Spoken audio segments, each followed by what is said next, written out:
All right, so welcome to our second episode of Riverview Off the Clock, and our second teacher that we're interviewing is Coach Catalfino. How you doing, fellas? Good. So for like the students here at school that don't know you, what's your role here, and like a little bit about yourself? I'm Coach Catalfino. I've been a Hope teacher here for this is my 7th year. I've been coaching weightlifting, track and field, and teaching Hope for the last 7 years here, right here. So I guess just to like start it off, I guess a pretty simple question would be like, what are your favorite sports teams? Let's see. Well, if you can see the flags in the back of my room, I'm a Gator fan, mostly because my daughter goes to school there now. So before that, it was Syracuse University, which is from my hometown, and University of South Florida, because that's where I graduated from. But Steelers, Bucks, Yankees. Ooh. Nice. Yeah. So wait, so what were All your the good thoughts, teams, basically. What were your thoughts on the USF-UF matchup then? You know, I didn't see USF beating the Gators. I don't think like everybody else. I was Definitely kind of not. surprised by it. So if the Gators have to lose, at least it was to my alma mater. So that was pretty cool. That's cool. Yeah. At what age did you start working out?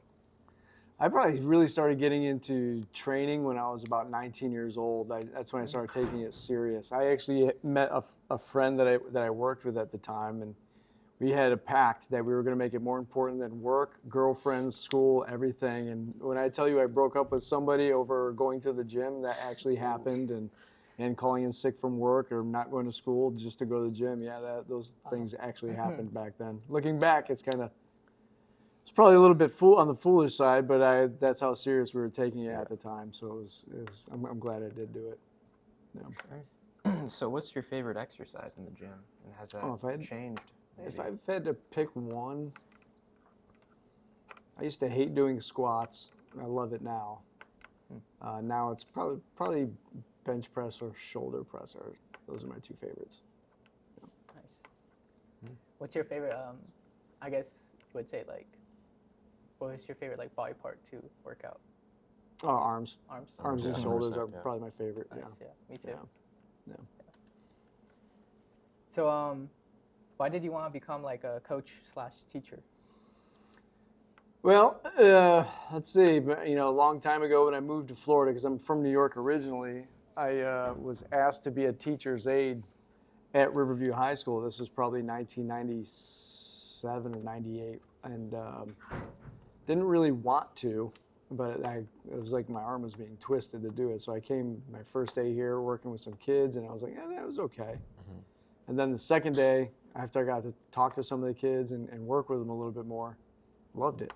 So I figure if I'm going to be a teacher, I might as well teach what I love the most. Yeah. And that's PE. Nice. Yeah. PE, being active, being physical, has always been a favorite thing of mine. And when you think about it, if your mental health is okay, you should be okay in English class, math class. I think this is one of the most important classes that you get. State of Florida would disagree with me, but I think it's really important. Yeah. Health and fitness should be everyone's top priority in my opinion. So when did you become a Hope teacher? Oh, about 14 years ago. Oh, okay. I was at a middle school down in Northport, and I was moved over to Northport High School, and that's what they put me in that role. And I was like, yeah, sure, I'll try it, and I like it. Yeah. Yeah. What are your hobbies outside of being physical? Just trying to do different things. I'm kind of all over the place, so I get like a little bit of interest in one thing, and then I kind of go in that direction, then I find something else. Last summer, I wanted to take up sailing. Yeah. But I didn't get to. I had a busy summer, so I didn't get to it. So that's my target for next summer. I like cars, sports, being active. I try to walk as much as I can, and walk my dog, hang out with my wife, just whatever. Love to travel when I can. Yeah, of I course. probably traveled too much last summer, but Where have you been? last summer Yeah. I went to New York, Daytona Beach, Tennessee, Georgia, and Key West. Damn. Nice. A lot of places. It sounded good when I was planning it, but by Yeah. the end of the summer, I was like, where'd my summer go? Yeah. So it was probably a lot Yeah. more than I should have. Where's like your favorite place that you've been to in your life? Maine. Maine? Yeah, I really like. I was up there. I've been up there twice, and it's just kind of very, the weather's cooler. It's just very nice, laid back, a lot of outdoorsy things to do. Nice. So kind of, I enjoy that. Have you been out of the country? Canada. Canada. Yeah, I've just been. Well, Bermuda, not Bermuda. Sorry. Bahamas? Bahamas. Thank you. I had something with a B. Yeah. Bahamas, Canada. I grew up about 2.5 hours from Canada, so when I was a kid, it was kind of like we were scooting over there pretty frequently. It's a little different now. Back then, you just needed to show your license, and they let you over. Now it's a little bit different. Passport, yeah. Were you near like Niagara Falls? Niagara Falls. Niagara Falls. Yeah, I've been. I've never been to Niagara Falls, but Niagara Falls. I've been there probably a dozen times in my life. I've seen it quite a bit. Yeah, seen it in the wintertime when it was frozen up pretty good, and then then in the summertime you get the mist coming on you. It's pretty cool. Nice. It's a pretty cool area. Yeah. So, what was your first job like? My very first job. Your very first job. My very first job was brutal. So I was 11 years old, and I had a paper route in central New York. So I had a shopping cart that I would have to push newspapers through the snow. And being 11 years old, I was a lot smaller, and that was kind of hard. And the snow got pretty deep, so I had to try to push through that. And then Sunday mornings in the wintertime, it's really cold, so the papers were heavier. And so, but it kind of taught me a lot about, first off, about money, and then just kind of working hard. And I appreciate it now, but back then I hated it because it was kind of difficult. And especially in the summertime, being a young boy, I always wanted to hang out with my friends and go do some fun stuff, but I had to stop what I was doing to go do my job. And it didn't take long to do, but that was my first job. Yeah. Do you have like a favorite food spot in Sarasota? Evie's. Evie's? Yeah, they got good pizza, good wings. Yeah, probably my favorite spot. I try to go there probably once a week. I probably go there once a week on average. Do you hit the range up there? Yeah, sometimes I hit some golf balls up there. I actually have a couple tokens in my car right now, so I got to go hit some balls here pretty soon. Yeah.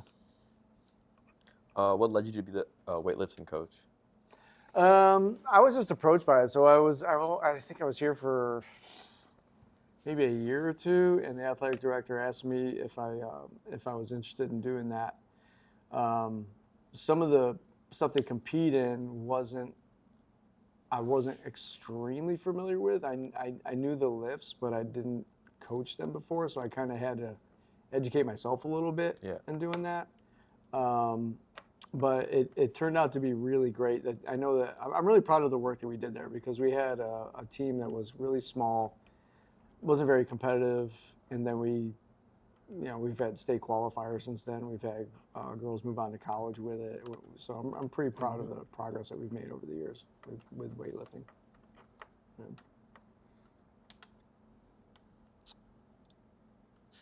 Okay, so did you have like a dream job when you were growing up, and did that like change? Yeah, it did. When I was younger, I really loved music.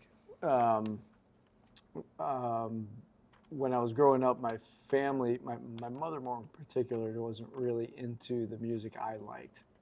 So I wanted to learn how to play guitar, and she was like, "No, it's too loud," and all that stuff, like typical parents stuff like that. So I wanted to become a radio DJ, and I got to do that in college. I actually have a degree in radio and television broadcasting.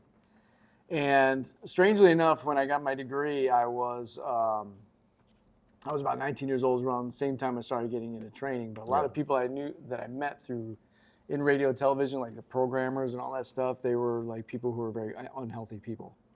A lot of cigarette smokers and people that ate poorly, and that was something I was not into. Yeah. So I kind of felt like if I stayed in that role, that I may have eventually gravitated into that, and it scared me. I didn't want anything to do with that. So after I graduated college, I just kind of turned my back on it. I was a cameraman briefly for a small station in Sarasota, and I enjoyed it. The people were nice, but it just wasn't a good fit. It was fun while it lasted, but it just wasn't for me. So got to meet some cool people. I met Mike Tirico That's cool. and things like that. So it was pretty cool. Yeah. Yeah. What does like a radio DJ do? Honestly, it's pretty boring. You play a lot of the same music, like repeatedly. It's just kind of sitting there, and they had something. I'm sure it's different now, but back then it was called carts, and they almost looked like 8 tracks.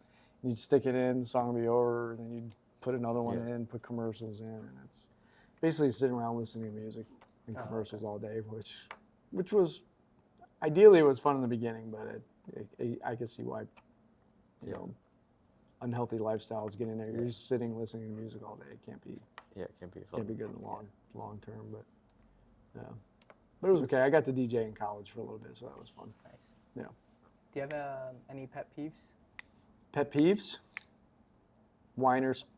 There's people who just whine and complain a lot instead of complaining about a situation. I'm not a big fan of people complaining about a situation instead of trying to fix their situation, if that makes any sense. Just kind of like, oh, I can't. They're saying I can't do something. Basically, they've talked themselves out of something. That's probably my biggest pet peeve. Yeah. Okay. Yeah.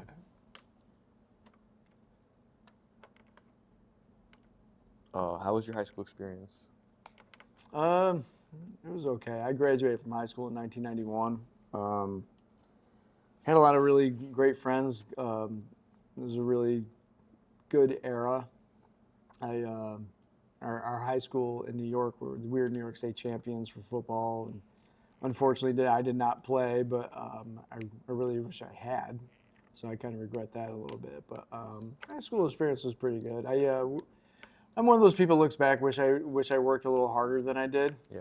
But it is what it is, and I have no regrets about that. Yeah. Except for the football that I wish I played, but that's it. Yeah.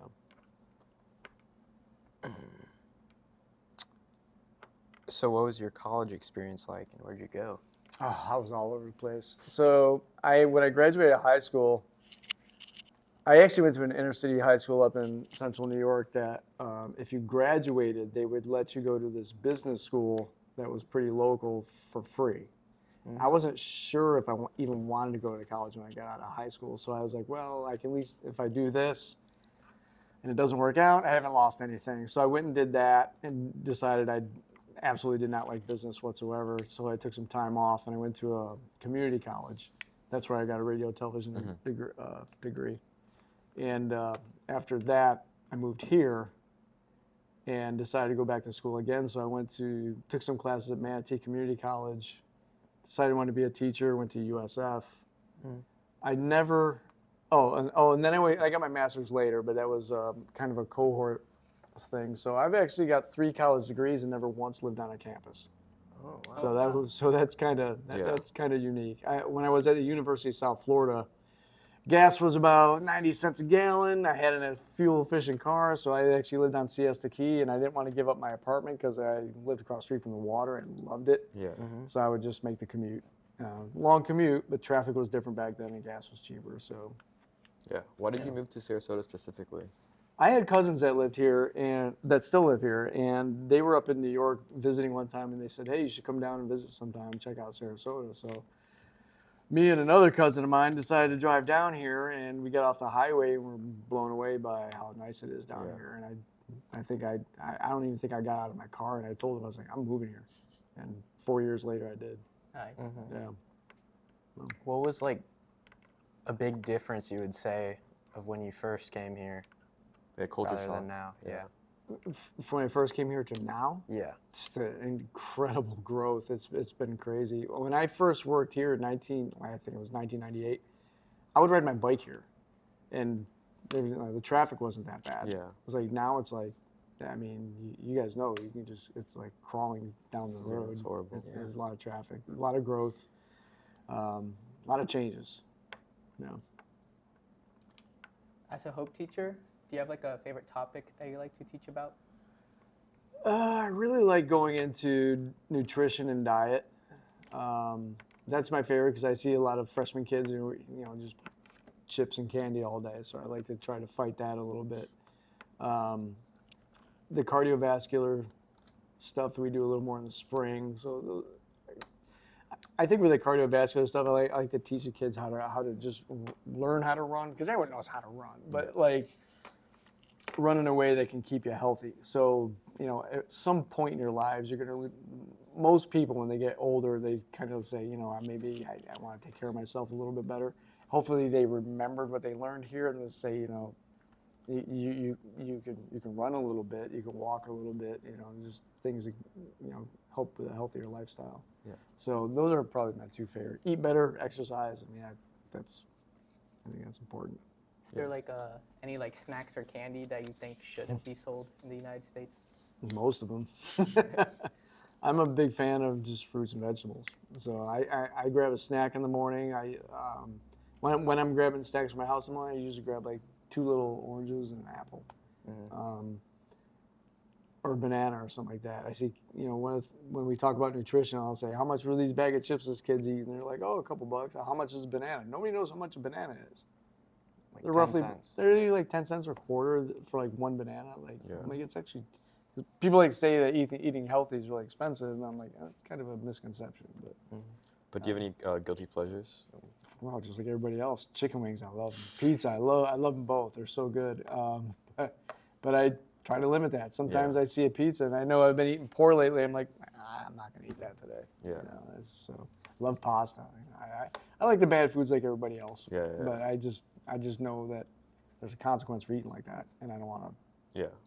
deal with that part. Are wings like an essential at the Super Bowl? Of course. Wings, nachos, chili, of course. Yeah. Love chicken wings. Those are my favorite. So when, let's say you're trying to build muscle, what do you think is like more important? Like the exercise you're doing or like your diet? I think it's 50-50. 50-50? Yeah, you gotta eat right. You gotta feed your muscles. If you're eating junk, I like to use a expression like if you think of yourself as a Ferrari, are you gonna put the cheap gas in it? No, you're gonna put the good gas in it. Yeah. You're gonna put the expensive stuff in so it runs better. So I kind of say I see it like that. So eating lean proteins. You know, there's a big push for like with carbohydrates. Like you got to have those, but the source is really important with carbohydrates. Like if you're eating a bunch of Doritos, that's a poor source. You know, if you're having brown rice all the time, that's a good source. So it's just, you know, it's definitely 50-50. You got to eat right to get the results you want. What's your gym split? What do you mean? Like, what do you do on Monday, Tuesday, and Wednesday? Oh, I mix it up. Mix it up. Yeah, so I'm not on anything specific at the moment. There's been a few programs out there that I've done. One of them is called Mad Cow, which I actually kind of liked, and it kind of gave you a program. It was kind of the person I was working out with before. We agreed that it was like more bang for your buck. So like on Monday we would do a squat, bench, and row. And then Wednesday would be a lighter squat because we just did heavy. It'd be a lighter squat, deadlift, and shoulder press. And then we'd push harder on Friday with a squat, bench, and row. So there wasn't a lot of detail or accessory in there, but it was a lot of just heavy going after it, compound lifts. And I liked it a lot, but it's also like after a while you got to kind of mix things up a little bit. You do the same thing over and over. It gets boring. Yeah. What was your all-time like heaviest lift? In what lift? In like anything, what would be like the most impressive lift you would say? I had a goal a long time ago to bench 300 pounds. And at my size, that's not really typical. So there was a day a few years back, I actually took a stab at it. I got 295, got really excited, put two and a halves on each side, and I could not get it. So I should, instead of doing that 295, I should have put the 3. I probably would have got it. So that's the closest I've been with that. With a squat, I hit 405 years ago. I'm older now, so my back doesn't really appreciate it when I try to do too heavy on that, so I don't really kind of mess with that too much anymore. Yeah.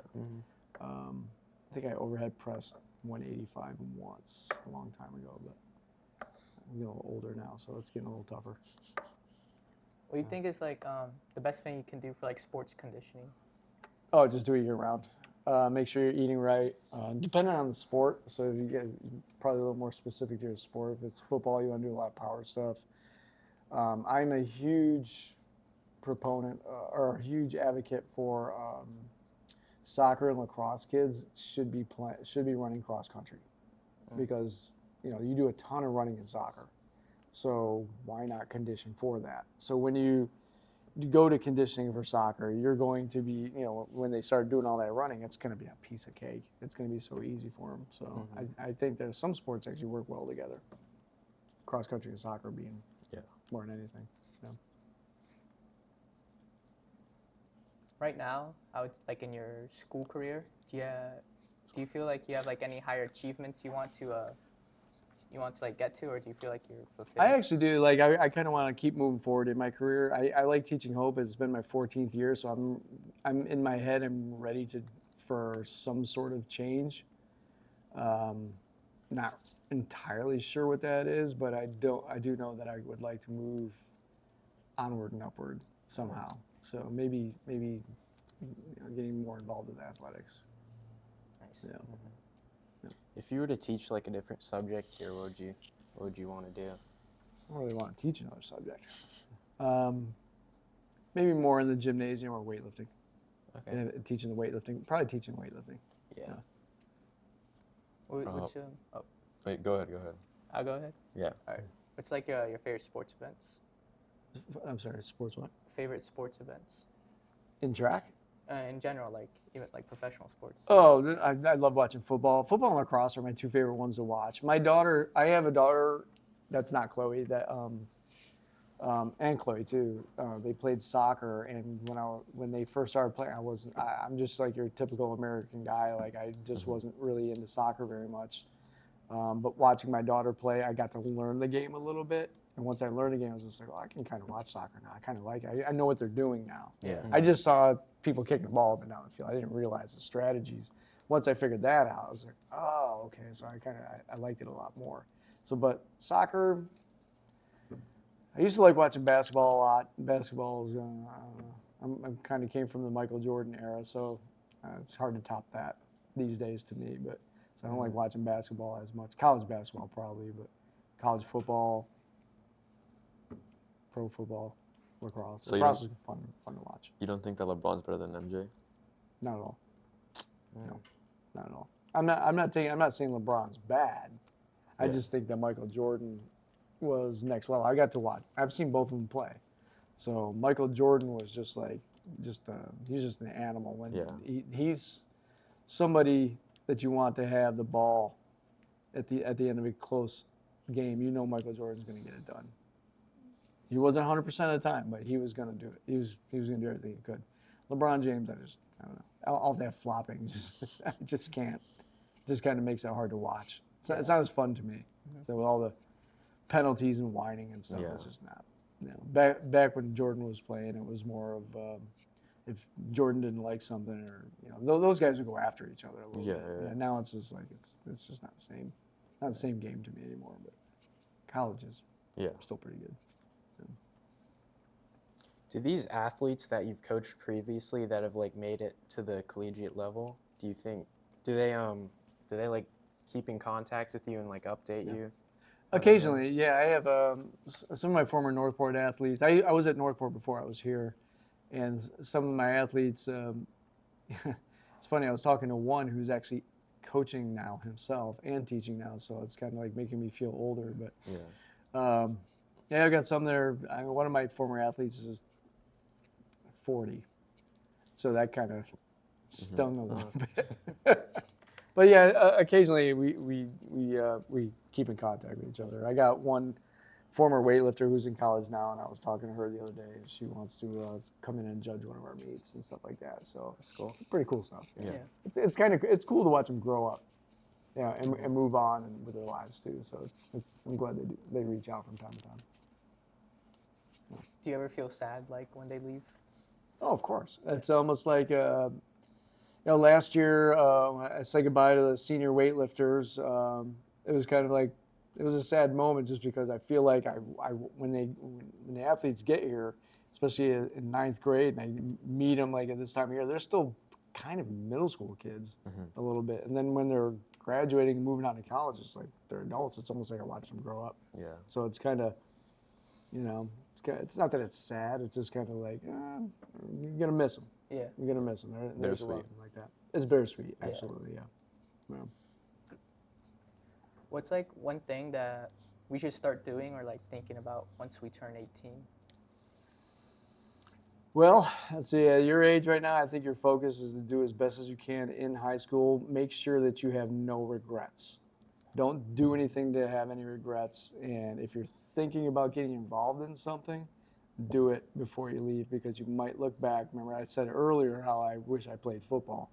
I'm 52 years old and I still have a regret about that. So if there's anything that you want to do before you go, make sure you do it. Because you don't want to have regrets. The worst thing you could take out of here. Yeah.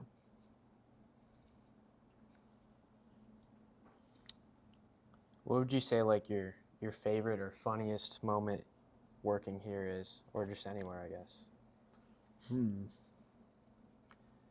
Well, it's happened twice. During track season, we had some hurdles out, and for some reason, especially with freshmen, they think that they can hurdle, and then they fall pretty epically over a hurdle.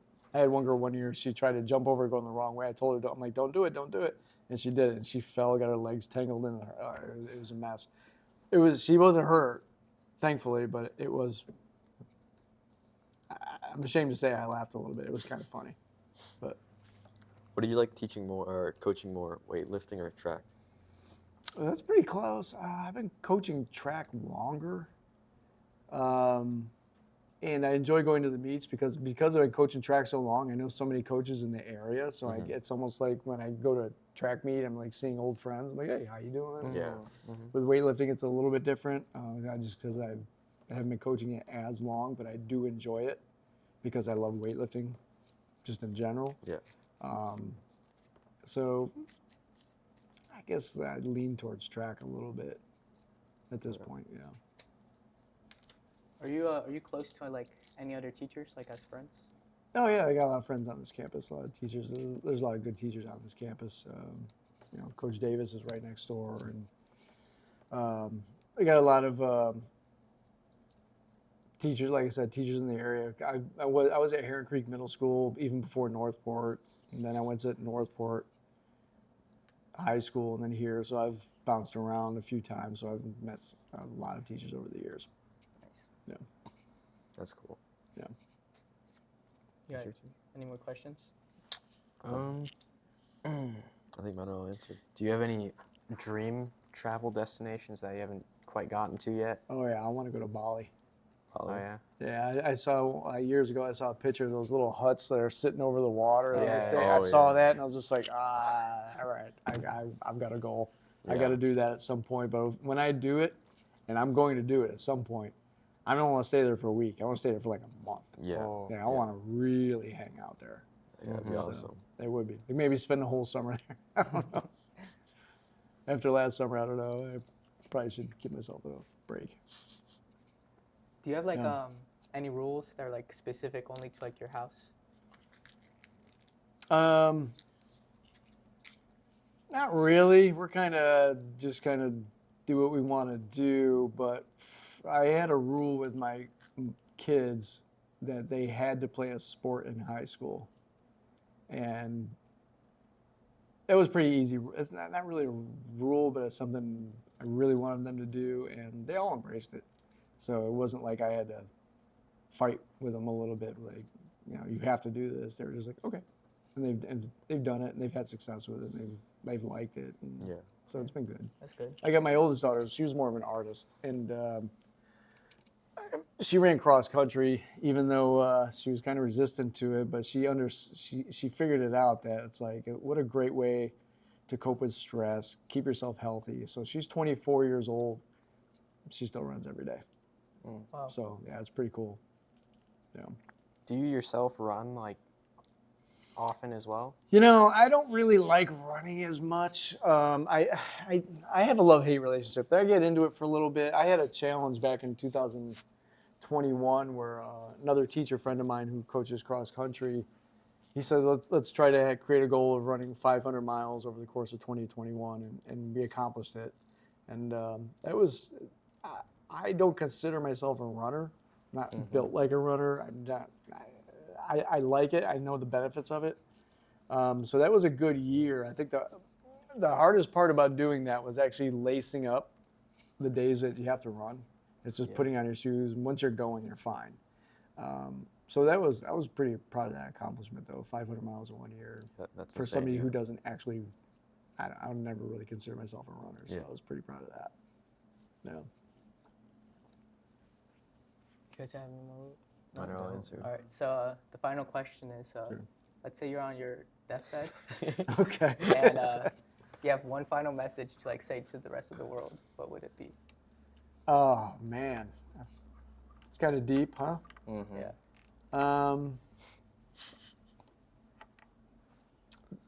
Just before you die, just have some sort of positive impact on the people around you or the world. I know putting an impact in the world is a big deal, and that's kind of difficult to do. But if you can have a positive impact on the people in your circle, I think that's a big deal, and I think that's something you should. Yeah. I think everybody should strive to do that. Yeah. Yeah, in a positive way, obviously. Yeah. Well, thank you for being on our podcast. Yeah, thank you. Yeah, that should be it. Yeah, All that right. concludes Thank the you. Perfect. I second appreciate episode, you yeah. guys. Thank you very much for it. Of course. Thank you. Thank you. You got it.